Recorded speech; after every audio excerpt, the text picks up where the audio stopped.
Barack Obama recently compared himself to Aaron Rodgers in a GQ interview by Bill Simmons, being asked if he's like Greg Popovich.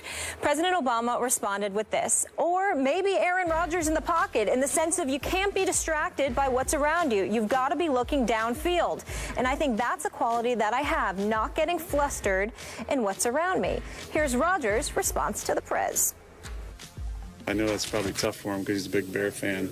I appreciate that. He has a lot more responsibility, I think, than I do, and a tough job to do. I appreciate the comment. I mean, that's the highest form of respect that I can get from him, so I really appreciate that, especially being a Bear fan. Important to note that Obama made these comments before the Packers' 3-game losing streak. Stephen A., do you like this comparison? Well, I don't mind the comparison at all because, you know, no drama Obama. You know, our great president obviously is a fan of the bad man that is Aaron Rodgers. So it does not bother me at all. It seems apropos. I appreciate the leader of the free world, our commander-in-chief, associated himself with this level of greatness, this level of unparalleled talent as far as I'm concerned. So it's a beautiful, beautiful thing to see. I will acknowledge, however, that I'm glad we emphasized that this comment was made, what was it, weeks ago? When was it?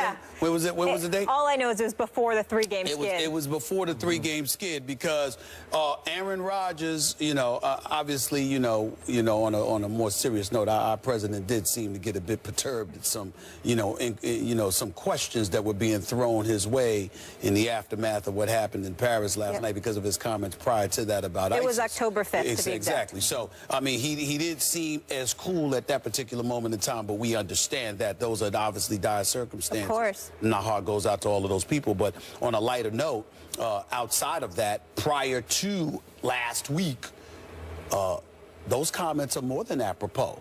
And if I'm President Obama and I want to compare myself to a particular athlete because of his ability to be cool and relax and what have you, I would have to say I can't knock Aaron Rodgers, but I will confess to you, Tom Brady would have been just as good of a comparison.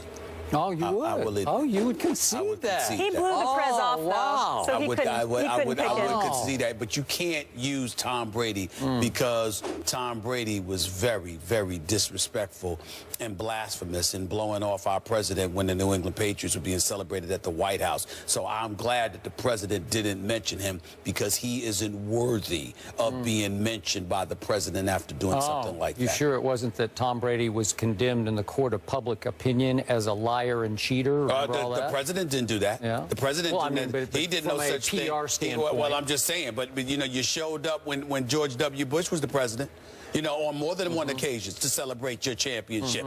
The president summons you. You show respect the office.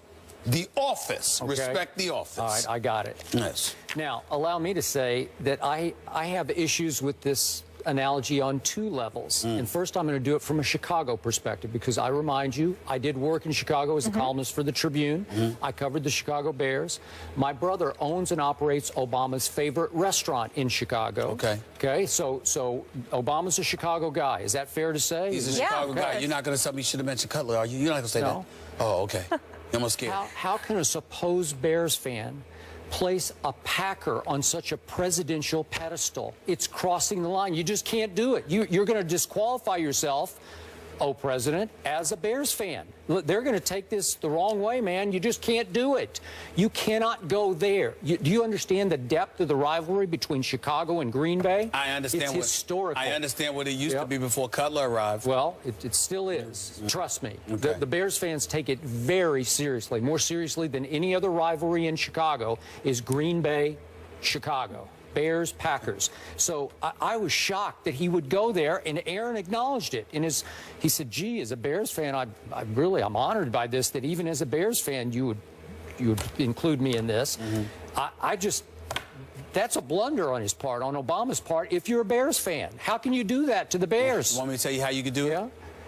Because Ditka set the stage, Mike Ditka, with his commercials, where he's wearing the Green Bay jersey and the Green Bay bobblehead on top of it. I'm just saying, Jerry Rice is wearing a Cowboys jersey. I know. What is that about? That was hard for me to stomach but that you're one. doing the commercial, you're having fun, you're getting compensated for it, because I can assure you Mike Ditka didn't do it for free, okay? So in light of all of those realities, if Ditka can go away conventional wisdom and tradition, how come our president can't do so?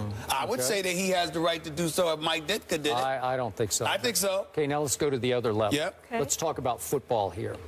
Let's talk about, I'm wondering if our president is now cringing over the remarks that he made on October 5th. Because the truth is that Aaron Rodgers just 2 weeks ago at Carolina on the crucial play of the game, the two-point conversion try, admitted that he saw something in the pocket and got scared. So Obama's saying, I want to be like Aaron Rodgers in the pocket. And Aaron admitted, I saw something in the pass rush. I got scared. And he failed to see Randall Cobb break wide open for an easy little pitch and catch touchdown in the end zone to, I think that was to tie the game. And you're saying to me, now you're comparing yourself to an Aaron Rodgers who's become highly flustered in the pocket. He's lost his poise. He's lost his confidence. He's become antsy. He's become iffy in the pocket. I don't even recognize the guy anymore. So he's everything that Obama would not want to compare himself to, because Obama is none of the above. He is extremely Obama, no drama Obama, cool under fire. So I like the original idea of the analogy to Aaron Rodgers, but this guy is a disaster right now, and so Obama has to be regretting that he made this analogy back in October. I think he's got bigger fish to fry right now. I think he's got a lot of bigger fish to fry, number one. Number two, every president is deemed disastrous at some point in time for a moment, because obviously you can't please everybody, okay? So we all understand that. Number three, and more importantly, I think the president would have no problem with using the analogy that he used as it pertains to Aaron Rodgers. Aaron Rodgers got over 30,000 yards passing. He's still got about a decade left in this game. He hasn't He's talking about cool under fire. It's not talking about stats. No, listen. He has not had a quarterback rating of less than 103 in the last 5 years. The QBR is consistently up there. Aaron Rodgers is a high-end producer. No, please. He is somebody that is elite. No. And anybody who is interested in being elite, who wants to associate themselves with the comparison that of Aaron Rodgers, I have no problem with it, because he is worthy of it. Even despite their 3-game losing streak. Even despite. He now tap dances in the pocket worse than the late, great Gregory Hines. I have a serious question. He can't go with Brady, obviously, because Brady blew him off, and now Rodgers is struggling. So who could he go with? Who is there? Peyton Manning's banged up. There's no one else. Tyrod Taylor or Cam Newton? Cam Newton. All right. Cam Newton. Well, you can go with Cam Newton. We'll leave it at that. He can go with Cam Newton. The bigger the moment, the more he shines. Okay. He can do that. It's Tom Brady, and we all know it. It's the only way to fly. We can't acknowledge that. We can't acknowledge that. Tom Brady TV12 for life. snubbed the president of the United States. He took so many trips. Could you blame him? It was like his 10th very trip un-American. there. Very un-American. He's not the only one. I think RG3 did it one time, too. I mean, it's very un-American. I don't like that. All right. That's fair. Respect the office. President calls, go. Coming up, Jerry Jones not sold long-term on Greg Hardy. The Cowboys owner backtracking on his comments about keeping Hardy in Dallas. What do the guys make of it? Find out next. On the Hook is brought to you by Bass Pro Shops. Your adventure starts here.